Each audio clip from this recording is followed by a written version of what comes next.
Apple के संस्थापक Steve jobs, जब उनकी मृत्यु हुई तो उनके तकिए के नीचे एक ऐसे इंसान की फोटो प्राप्त हुई जो भारत के रहने वाले थे, जो कोई साधारण इंसान नहीं, हनुमान जी के अवतार माने जाते हैं। उनका नाम है नीम करोली बाबा।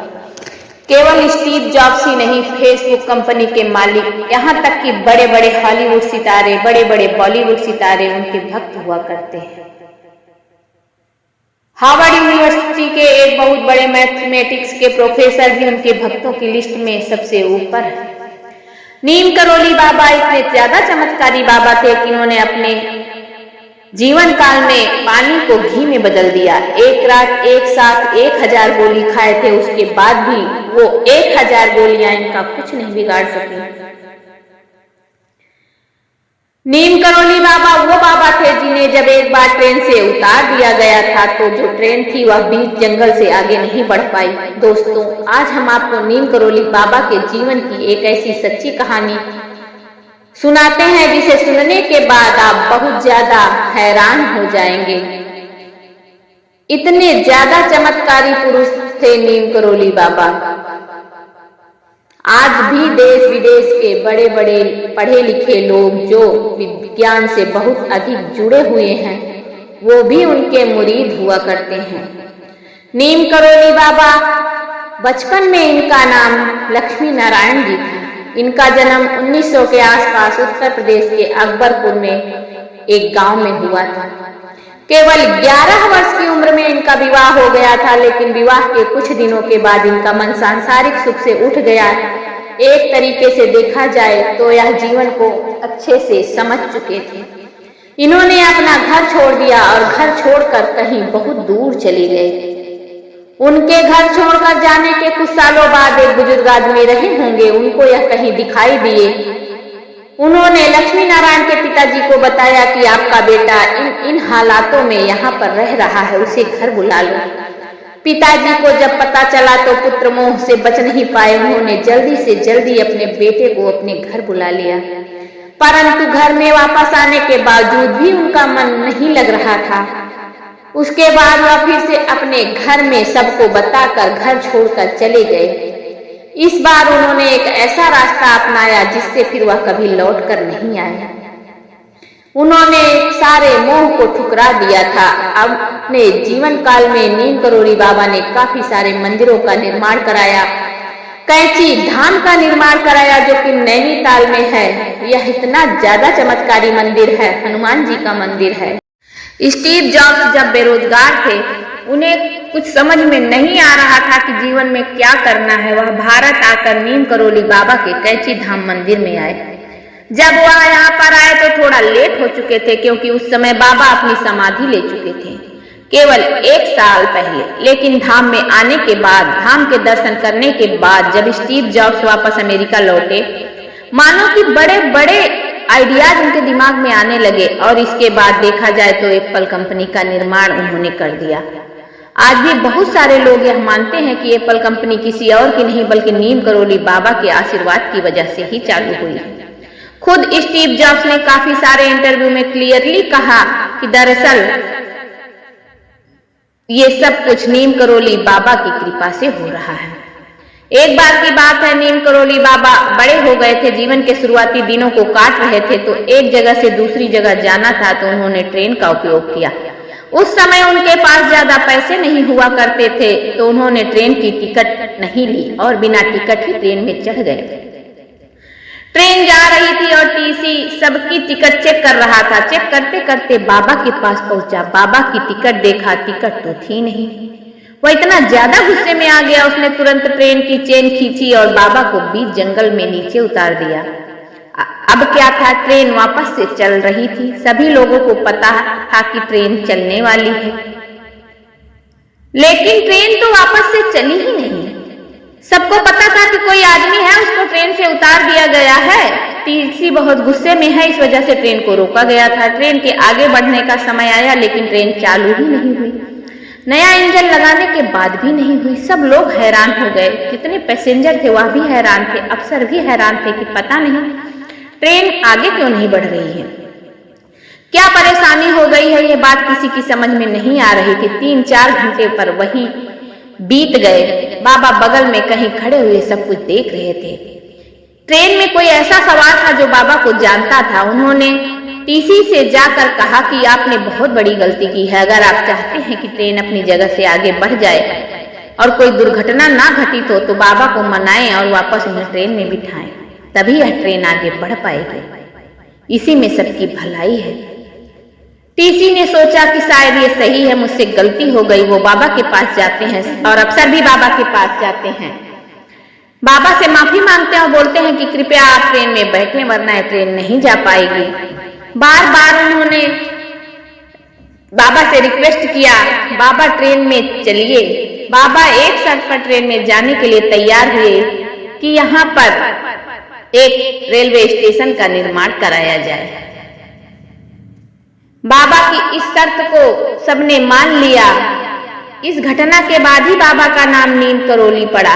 आप विश्वास नहीं करेंगे दोस्तों कि बाबा के ट्रेन में चढ़ने के साथ ही ट्रेन चल दी और बाद में स्टेशन का निर्माण उस जगह पर कराया गया जिसका नाम नीम करौली स्टेशन था। अगर ये बात आप विश्वास नहीं कर रहे हैं तो कुछ और सुनिए। एक बार की बात है, बाबा अपने धाम में थे। एक बहुत बड़ा भंडारा कराया जा रहा था। बहुत सारे भक्त दूर देशों से आए हुए थे। भंडारे में प्रसाद को बनाने के लिए जो घी होता है वह खत्म हो गया। सब लोग चिंता में पड़ गए कि सामने इतने सारे भक्तगण हैं, अचानक से घी खत्म हो गया, प्रसाद कैसे बनेगा। जब ये बात बाबा को पता चली, बाबा ने कहा कि परेशान ना हो। एक आदमी को अपने पास बुलाया और बोला कि कुछ लोगों को एक साथ लेकर जाओ, नीचे सिप्रा नदी बह रही है, वहां से डब्बे में पानी भर के ले आओ। मन में राम नाम का जाप करते रहो। बाबा खुद हर वक्त राम नाम का जाप किया करते थे। सभी लोग डब्बे लेकर पेड़ के नीचे नदी की तरफ चले गए। नदी से पानी भर के ले आए। जब बाबा के सामने डब्बों को खोला गया तो पानी के डब्बे घी में बदल चुके थे। सभी लोग हैरान थे। श्री राम, श्री बजरंगबली और बाबा नीम करौली की जय जयकार के नारे लगने लगे।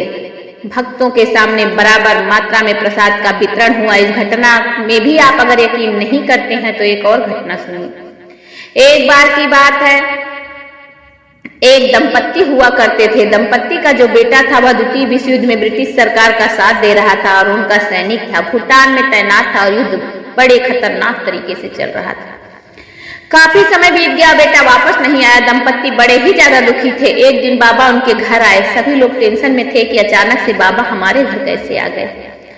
बाबा ने बोला, नहीं ऐसा कुछ नहीं है, मुझे बस तुम्हारी याद आ रही थी इसलिए तुम्हारे घर पर आ गया हूँ। कुछ खाना वाना दे दो, बड़ी भूख लगी है। उन लोगों ने बाबा के लिए अच्छा खाने का बंदोबस्त किया। बाबा खाना खाने के बाद कहते हैं कि मुझे नींद आई है, मैं यहीं सो जाऊंगा। लोगों ने बाबा को एक छोटा सा कंबल दिया, जितना हो सकता था बाबा के लिए किया। बाबा के सामने वाले कमरे में बिस्तर लगा दिए। कुछ समय बाद बाबा दर्द से कराहने लगे। रात भर कराहते रहे, करवटें बदलते रहे। दंपत्ति थे जिनके घर पर बाबा आए हुए थे, वो लोग टेंशन में परेशान हो गए। बोले, पता नहीं बाबा को क्या हो गया है। बाबा इतनी ज्यादा तड़प से परेशान हैं, जाकर बाबा को उठा भी नहीं सकते थे क्योंकि बाबा की नींद खराब हो जाती। और देखते रहे, बाबा के सामने बैठे रहे। जब सुबह हुई तो बाबा उठे और जो कंबल उन्होंने ओढ़ा हुआ था उसे फोल्ड किया और उनके हाथ में थमा दिया। बोले, एक कंबल लेकर गंगा नदी में जाओ, इसका विसर्जन कर दो। ध्यान रहे इस कंबल को खोलकर मत देखना, रास्ते में कुछ भी हो जाए। और हाँ, ध्यान रहे यह काम करने के ठीक 1 महीने के बाद तुम्हारा बेटा सही सलामत घर पर लौटकर वापस आ जाएगा। तारीख याद कर लो। बाबा ऐसा कहकर वहां से निकल जाते हैं। वो लोग कंबल को उठाते हैं, गंगा नदी की तरफ बढ़ जाते हैं। रास्ते में नदी की तरफ जा रहे होते हैं तो कंबल का भार निरंतर बढ़ता जाता है। तट पर पहुंचते पहुंचते कंबल बहुत भारी हो गया। ऐसा लग रहा था जैसे उसमें लोहे की चीज रखी हुई है। लेकिन बाबा की बात मानने के साथ उन लोगों ने कंबल को खोलकर नहीं देखा और उसे विसर्जित कर दिया। 1 महीने के बाद उनका बेटा घर वापस आ गया। केवल लौटकर ही नहीं आया बल्कि बेटे ने एक ऐसी बात बताई जिससे उन लोगों के पैरों तले की जमीन खिसक गई। बेटे ने बताया कि इस तारीख की बात है, रात का वक्त था। अचानक से हमारी टुकड़ी के ऊपर दुश्मनों ने हमला कर दिया और लगातार गोलियों की बारिश की। मेरे जितने भी साथी थे सब लोगों की गोली लगने से मृत्यु हो गई। मैं भी उनके साथ था, लेकिन पता नहीं ऐसा क्या हुआ कि एक भी गोली मुझे छू नहीं पाई। मेरे आजू से, बाजू से, ऊपर से, नीचे से, कहीं से भी गोली निकल जाती थी, लेकिन मुझे गोलियां लग नहीं रही थी। मैं तो सारी उम्मीद त्याग चुका था। मुझे यकीन था कि आज मेरी मृत्यु हो जाएगी, लेकिन मुझे कुछ भी नहीं हुआ। बेटे ने बोला, मानो मुझे ऐसा लग रहा था कि कोई अदृश्य शक्ति है जो मेरी जगह पर सारी गोलियां अपने ऊपर ले रही है। ये बात सुनते ही उन लोगों के पैरों तले की जमीन निकल गई, क्योंकि उसी रात की बात है जिस रात नीम करोली बाबा उनके घर पर आए थे। उन लोगों ने इसे बाबा का चमत्कार माना। अगर आप इसे भी नहीं मानते तो एक घटना और सुनिए। नैनीताल के इलाके में कैंची धाम जो बाबा का धाम है, वहां पर फेसबुक के मालिक मार्क जुकरबर्ग आए थे। जब फेसबुक चल नहीं रहा था, फेसबुक बिकने की कगार पर था, तो जुकरबर्ग ने अपने गुरु जो कि स्टीव जॉब्स थे उनसे कहा, अपनी परेशानी बताई। स्टीव जॉब्स ने जुकरबर्ग से कहा कि नैनीताल के इलाके में जो कैंची धाम है वहां पर जाओ, वहां पर तुम्हें अपनी परेशानी का हल मिलेगा, सारी चिंताएं खत्म हो जाएंगी, और जो फेसबुक है देख लेना, वहां पर जाने के बाद विश्वव्यापी बन जाएगा, पूरी दुनिया में इसका नाम होगा, बिकने की कोई उम्मीद नहीं रहेगी। जुकरबर्ग ने अपने मेंटर की बात मानी और काफी 1000 किलोमीटर का ट्रेवल करके भारत पहुंचे। बाबा के धाम पर गए, वहां लोगों को देखा, बाबा की समाधि तक गए। वहां से लौटने के बाद सिचुएशन कुछ ऐसी क्रिएट हुई कि फेसबुक कंपनी दिन दूनी रात चौगुनी तरक्की करने लगी। आज फेसबुक कहां स्टैंड कर रहा है वो सब लोगों को पता है। ये बात खुद मार्क जुकरबर्ग ने एक इंटरव्यू में मोदी जी को बताई। नरेंद्र मोदी एक बार फेसबुक के हेडक्वार्टर में गए थे। वहां इंटरव्यू के दौरान, उनसे वार्तालाप के दौरान क्लियर कट मार्क जुकरबर्ग ने मोदी जी को यह बात बताई थी। इसके बारे में पूरी जानकारी आपको इंटरनेट पर मिल जाएगी। नीम करोली बाबा ने अपने जीवन में बहुत सारे मंदिरों का निर्माण कराया, लेकिन जो धाम की बात करें तो एक धाम नैनीताल में और एक धाम वृंदावन में। जब उनका अंत समय आया तो वो वृंदावन चले गए और वहीं पर उन्होंने अपनी देह का त्याग किया। वो हर समय राम नाम का जाप किया करते थे। उनके देह त्याग के बाद उनकी ख्याति पूरे विश्व में फैली। बड़े बड़े हॉलीवुड के सेलिब्रिटीज भी केवल बाबा की तस्वीर को देखकर उनके मुरीद बन गए, जबकि उनको बाबा के बारे में कुछ भी पता नहीं, केवल तस्वीर देखी और उनके भक्त बन गए। ये बात काफी सारे सेलिब्रिटीज खुद एक्सेप्ट करते हैं। जूलिया रॉबर्ट्स जो कि एक बहुत बड़ी एक्ट्रेस हैं, वह खुद इस बात को एक्सेप्ट करती हैं कि हिंदू धर्म उन्होंने केवल बाबा की तस्वीर देखकर अपना लिया। पता नहीं उस तस्वीर में क्या चमत्कार था कि उनको हिंदू धर्म अपनाने पर विवश कर दिया। अगर आपको कभी मौका मिले तो नैनीताल के कैंची धाम जरूर जाना, जहां बजरंगबली की मूर्ति स्थापित है। वो नीम करोली बाबा का धाम, वहां पर जरूर जाइए, दर्शन करिए। मुझे यकीन है कि आपकी जिंदगी में किसी भी तरह की कोई भी परेशानी होगी, वह परेशानी जड़ से खत्म हो जाएगी और आप रियल चमत्कार अपनी आंखों से देखेंगे जो इतने बड़े बड़े लोगों ने देखे हैं। खैर, आज के वीडियो में बस इतना ही।